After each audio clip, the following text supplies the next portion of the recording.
This is the night to receive breakthrough.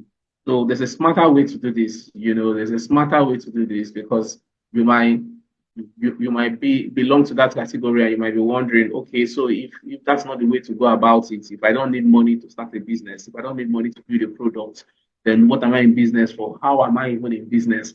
I have come tonight to recommend to you a smarter way, and it's called the minimum viable offer. Sell it first, build it after.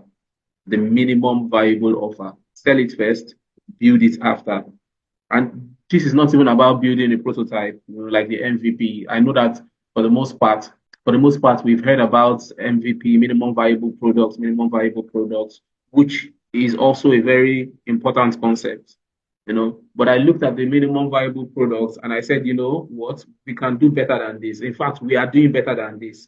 So that what I'm trying to share with you is not something that I invented. It may just be something that I gave a name to, I christianed, right? Because like I said at the beginning, it's something that has existed, that's probably happening in our environment, but we do not know, you know, or we do not have a name for it, or we categorize as the minimum viable product, but it is not the minimum viable product. It is the minimum viable offer. Like I said, it's not about building anything. It's about packaging a promise, packaging the promise and testing the market. If you look at the first slide where we started from, you would see the picture of a hamburger, right? You see the picture of a hamburger that has been beaten on one side. And that's what the whole